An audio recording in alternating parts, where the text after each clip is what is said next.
Bonjour à tous, j'espère que vous allez bien. Bienvenue sur la chaîne de Top Work. Ravi de vous retrouver aujourd'hui pour une nouvelle vidéo consacrée aux aides publiques dont vous allez pouvoir bénéficier suite au démarrage de votre activité. Allez, c'est parti.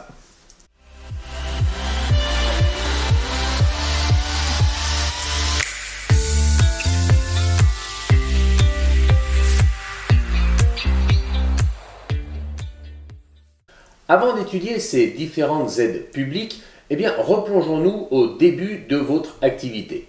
En effet, toute nouvelle activité nécessite des capitaux de démarrage pour faire face aux nouvelles dépenses de votre entreprise. Pour cela, vous pouvez bien évidemment faire appel à votre épargne personnelle.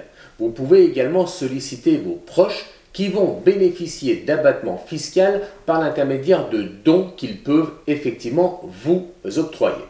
De même, sachez que si votre conjoint dispose d'un PERCO ou d'un PEE au sein de son entreprise où il ou elle est salarié, sachez qu'elle peut bénéficier de ce dispositif de création d'entreprise pour débloquer par anticipation le PERCO afin de vous apporter les fonds nécessaires au démarrage et lancement de votre activité. En effet, et vous le savez, solliciter les banques dès le démarrage de votre activité est une aventure pour le moins hasardeuse, puisque les banques vont exiger 30% d'apport personnel afin de financer votre nouvelle activité.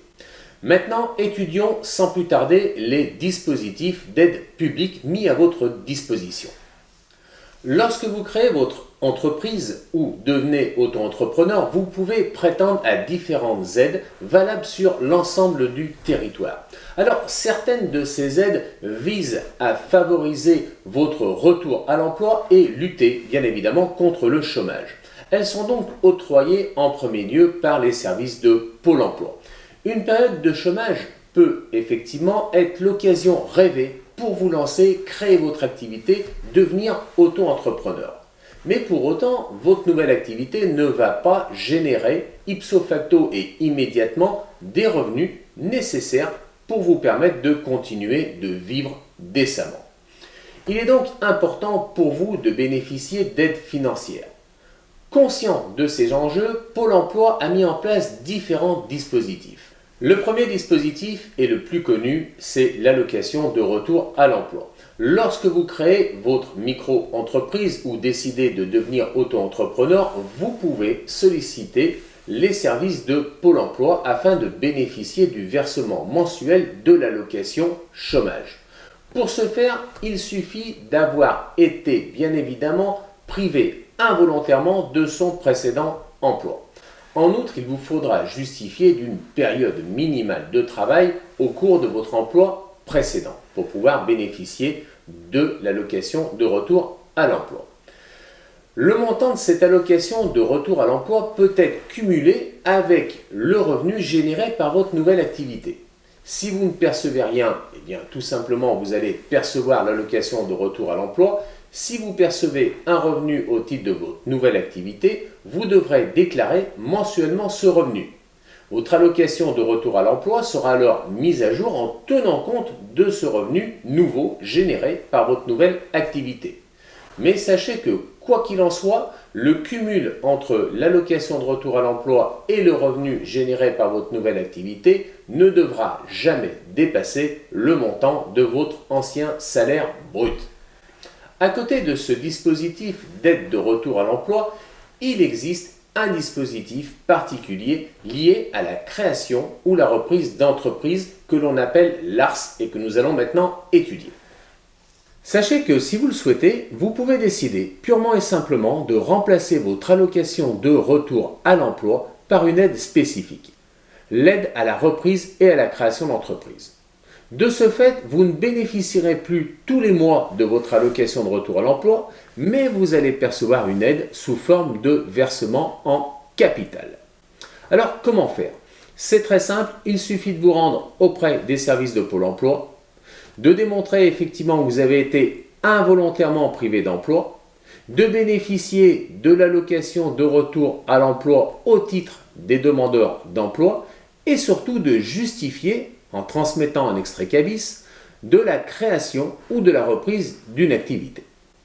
Le montant de l'aide, je vous l'ai dit, c'est 45%. 45% du montant des droits dus au titre de l'allocation de retour à l'emploi. 45% moins 3% au titre des régimes de retraite qui ne sont pas pris en considération.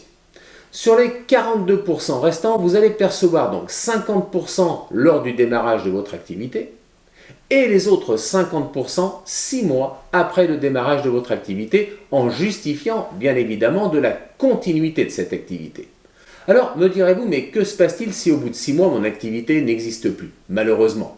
Eh bien, sachez que vous pourrez retourner auprès des services de Pôle emploi pour solliciter à nouveau le retour à l'allocation de retour à l'emploi pour le montant, bien évidemment, des droits restants dus à partir du moment où votre activité a cessé.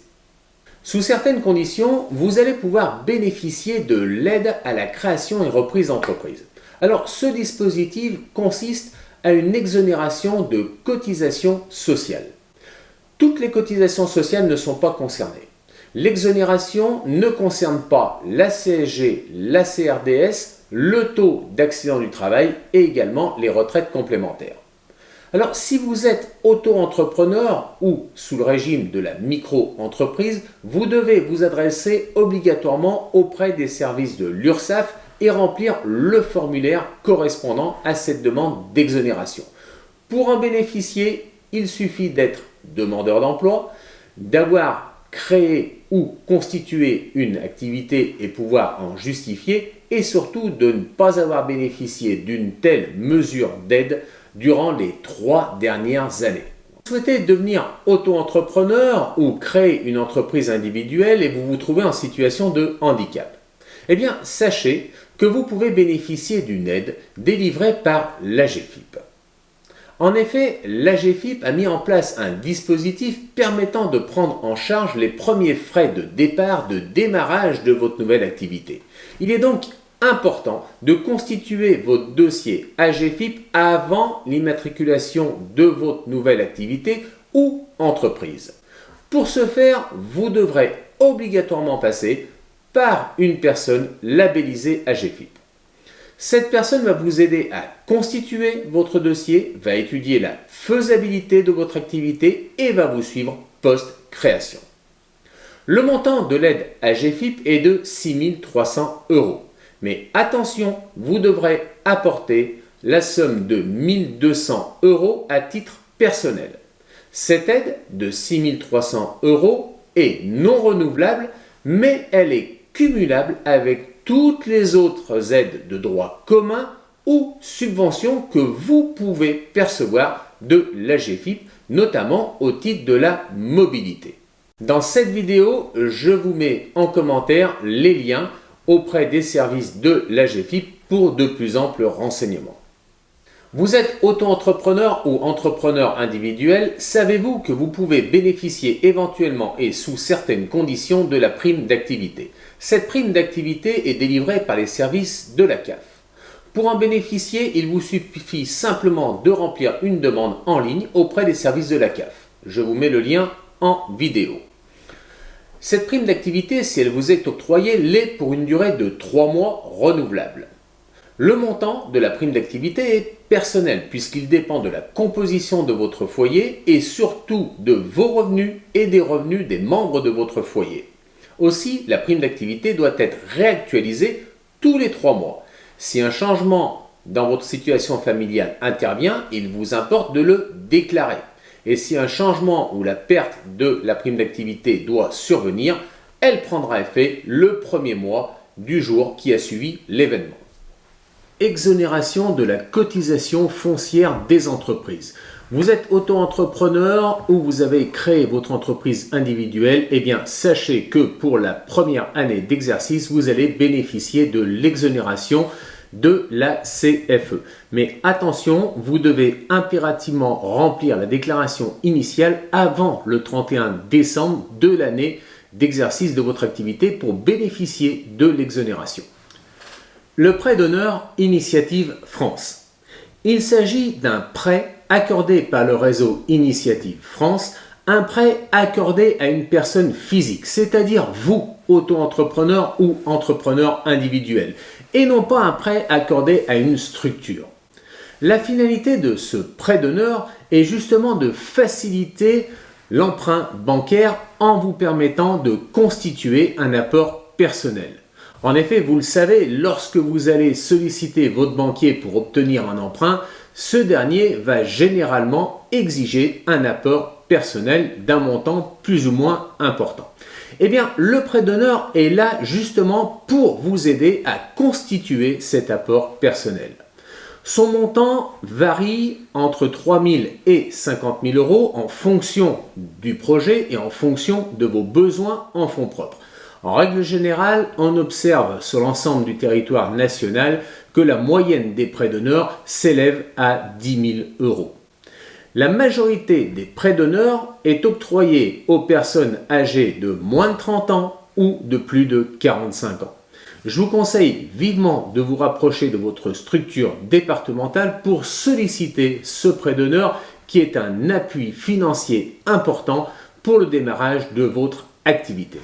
Si vous êtes toujours à la recherche d'un complément de financement pour boucler votre plan de financement, sachez que vous pouvez avoir recours au microcrédit. Beaucoup d'organismes vont vous proposer ces microcrédits. À mes yeux, l'un d'entre eux, le plus réputé, est l'ADI, l'Association pour le développement de l'initiative économique. Eh bien, l'ADI va vous proposer, sous forme de financement, un microcrédit qui pourra être adossé à un prêt d'honneur, voire à d'autres aides publiques. Ce microcrédit, comment ça marche? C'est très simple. Vous constituez votre dossier auprès de l'ADI. Le montant est maximum de 12 000 euros. Sa durée de remboursement entre 6 et 48 mois et son taux fixe approximativement de l'ordre de 8,47% précisément. Sachez également qu'une contribution de 5% vous sera demandée afin de participer aux frais de fonctionnement de l'association. Mais l'ADI ne s'arrête pas là. Elle va également vous proposer un apport en capital solidaire. L'apport en capital solidaire provient de dons effectués par des entreprises ou des particuliers sous la forme de capital solidaire d'un montant de 2 000 euros. Donc c'est un coup de pouce à hauteur de 2 000 euros qui vous est également octroyé avec un différé de remboursement de 24 mois au maximum. Tout ça pour vous permettre justement de boucler votre plan de financement. Je vous conseille également de consulter sur Internet d'autres sites de microcrédit. Parmi eux, j'en ai sélectionné un, Mansa, dont je vous mets la description en commentaire. Je voudrais maintenant m'adresser en particulier à toutes les femmes qui regardent actuellement cette vidéo. Tout d'abord pour vous remercier pour votre assiduité, mais pour vous parler spécifiquement d'un dispositif qui vous concerne. Vous êtes en effet une femme, porteur de projet, vous avez décidé de devenir auto-entrepreneur ou d'exercer à titre individuel, eh bien sachez que ce dispositif mis en place par France Active sur l'ensemble du territoire national vous concerne. En effet, quelle que soit la nature de votre entreprise, quel que soit votre secteur d'activité, à partir du moment où vous allez solliciter un emprunt bancaire, vous allez pouvoir bénéficier du dispositif garantie égalité femmes. Ce dispositif garantie égalité femmes vous permet de garantir votre emprunt bancaire. L'emprunt bancaire que vous allez solliciter pour renforcer vos fonds propres ou financer un investissement, eh bien cet emprunt bancaire qui ne devra pas dépasser une durée de 7 ans, mais quel que soit son montant, cet emprunt sera garanti à hauteur de 80% de son montant. Il sera garanti en effet sans caution personnelle. Et oui, j'ai bien dit sans caution personnelle, car c'est là tout l'intérêt du dispositif. Le banquier ne pourra pas exiger votre caution personnelle, mais bien évidemment, il pourra exiger d'autres garanties, notamment réelles. Cette garantie égalité femmes sera financée par vos soins à hauteur de 2,5% du montant garanti. Mais il s'agit là d'un dispositif ingénieux mis en place encore une fois pour vous mesdames sur l'ensemble du territoire national. Autre dispositif mis en place dans la sélection, le pack création comme il l'appelle de France Active, concerne également d'autres secteurs d'activité, notamment la garantie créateur-repreneur d'entreprise pour les demandeurs d'emploi. Et bien là aussi, il s'agit de substituer et d'enlever, d'extraire ces cautions personnelles et voire de substituer d'autres garanties réelles. Disponible également dans le pack création, comme il l'appelle, du réseau France Active, deux autres types de garanties. La première, la garantie emploi. Cette garantie s'adresse à vous, créateurs d'entreprise ou repreneurs d'entreprise, auto-entrepreneurs ou entrepreneurs individuels, qui bénéficiez du statut de demandeur d'emploi. Eh bien, cette garantie va couvrir l'emprunt bancaire que vous allez solliciter pour renforcer vos fonds propres ou financer un investissement. Le montant de la garantie s'élève à 65% du montant du prêt que vous allez solliciter, dans la limite bien évidemment de 50 000 euros. L'intérêt de ce système garantie emploi est d'exclure votre caution personnelle à hauteur de 50%. Ce qui fait que vous pourrez éventuellement être engagé à titre de caution personnelle à hauteur de 50%, j'allais dire seulement, de l'emprunt bancaire que vous allez solliciter. Deuxième dispositif de France Active, la garantie égalité accès. Il s'agit là d'une garantie qui s'adresse à tous les créateurs repreneurs d'entreprises en situation de fragilité. Ce système va garantir donc 80% de l'emprunt bancaire dans la limite toujours de 50 000 euros, mais avec une exclusion de votre caution personnelle. Voilà les différents dispositifs très intéressants proposés par le réseau France Active sur l'ensemble du territoire national. En conclusion, j'espère que cette vidéo vous a plu. Elle était relativement riche et dense. Comme vous avez pu le constater, il existe différents dispositifs d'aide publique, que ce soit auprès de Pôle emploi, de l'URSSAF, de la CAF, de ADI, de différentes associations telles que France Active, bref, une panoplie mise à votre disposition pour vous aider lors de la phase de démarrage de votre entreprise. Ce que l'on appelle quelque part le capital amorçage. Bien sûr, ne négligez pas vos proches, votre entourage, mais également le réseau de Business Angels qui peut vous aider justement à franchir le cap et vous aider à démarrer votre entreprise en assumant les premières dépenses sans pour autant avoir pu facturer le moindre chiffre d'affaires. Si cette vidéo vous a plu, n'hésitez pas à liker, à partager. Ça nous aide énormément pour le référencement et surtout, si ce n'est pas déjà le cas, à vous abonner. Je vous dis à bientôt. Ciao!